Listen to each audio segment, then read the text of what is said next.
Hello everyone. Today let's talk about which skills will get you hired. This session is meant for freshers and students of any stream. We are going to cover the topic on two broad areas. First, what is employability gap? Second, skills that will get you job. I want to show you the recent newspaper clippings. The first clipping says that 90% of India's graduates are not employable. 90%? Yes. And that's a huge number. This comes from well-known management guru. It essentially means that if 100 students pass each year, then out of them only 10 have the right skills to do a job. Rest of them lack the skills necessary in the industry. Now let's look at the second clipping. It says the same thing, that fresh engineering graduates are not employable. Third clipping says the same thing. Today, there is a common consensus among the industry that freshers are not employable.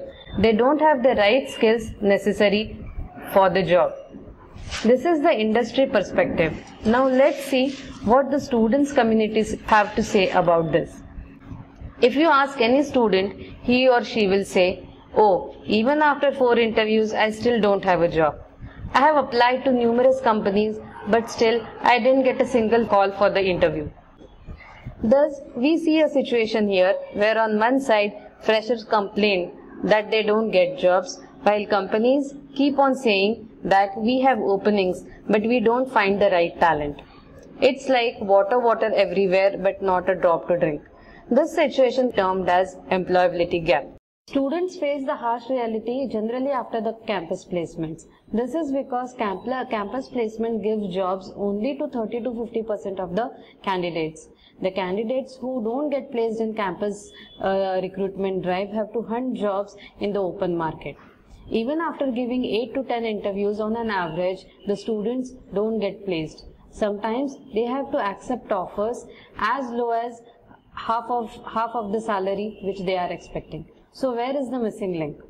Outshine did an extensive research on this topic. We also met HR experts from various companies and TNP officers from various colleges to know more about this topic.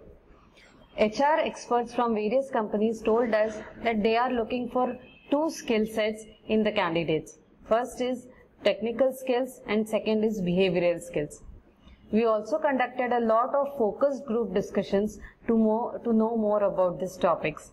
We interacted with students to know their side of story as well. Now let us hear what all this research has concluded. Okay, the first thing that we observed through these surveys and discussions was very surprising, in fact, that there's a big blind spot, which means students are not at all aware of what corporates expect from them. And this is really surprising because students are doing these courses, they are studying hard and, paying the fees to get a good job. But they do not know what do the corporate expect. Digging slightly deeper, as mentioned by Amita, there are functional or technical skills, which is what you learn as part of your studies, which means if you are an electrical engineer, you need to understand how does an induction motor work. If you are a finance person, MBA finance, you need to understand trial balance, balance sheets, and so on. These skills are relatively easy to acquire, and these are what is taught in your course and curriculum. Second part is the behavioral competencies, which is you as an overall person, your personality traits as an individual. These are poorly addressed in the academics and take time to develop. Both these skills are important for getting a job. Most freshers feel that functional or technical competencies impact their performance in the job interview to the extent of 90%, and behavioral skills only contribute to just 10%. Whereas, what is the reality? If you look at what companies feel, companies give 60% weightage to behavioral skills and only 40% to functional or technical skills, which means whatever you are learning in the college is no doubt important because that is the bread and butter, but what will get you a job is your behavioral skills. In fact, 60% is also conservative. There are many companies, as you might be aware, who do not even ask a single technical question in their hiring process for a fresher. What does it mean? What are they looking for? They are just looking for your behavioral skills. And here is the gap. Behavioral skills which impact more are the most ignored when it comes to academics, when it comes to the mind share that they take in a student's life. So what are these behavioral traits? Let's look at them one by one quickly.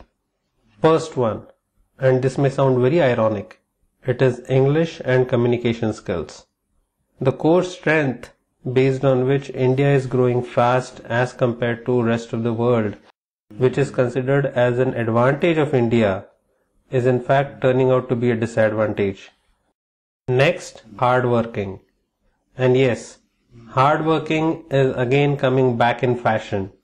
Unfortunately, students are not aware of it. Most of the students are still thinking that they need to work smart rather than working hard. Next one is willingness to learn. Here again, students want to stick to one thing. They want to go ahead with what the trend is, and there is a very poor willingness to learn new things. Expectations. Students have unrealistic expectations about the salaries they can command, what kind of work they can get, and more importantly, what would be their job profiles. Industry and general awareness is also very poor. And this is very important because unless and until, let's say for an MBA, unless and until he is aware of what is happening in their industry or generally what is happening in their environment, there is no way they can correlate those changes to the business and the impact it will have on this business. Ownership and initiative. This is one more important aspect that industry expects, that when a task is given to a fresher, he needs to complete it on time with the desired quality. Finally, flexibility. In this world of today's changing business environment, nobody can guarantee a fresher or in fact for anyone in the corporate world a fixed job description. So finally with these we cover the majority of the behavioral skills that are expected by the industry in a fresher. So where is the problem? In fact, there is one more big problem that is there. It is with the semantics.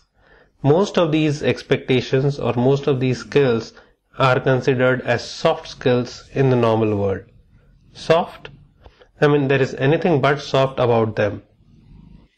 These are the toughest to acquire, and unfortunately the word, soft skills dilute all their importance. Thus, they seem rather good to have kind of skills, but these are the ones which impact maximum in terms of the hiring decision. Okay, so what happened when we looked at the same statistics from a Vidarbha or Nagpur perspective?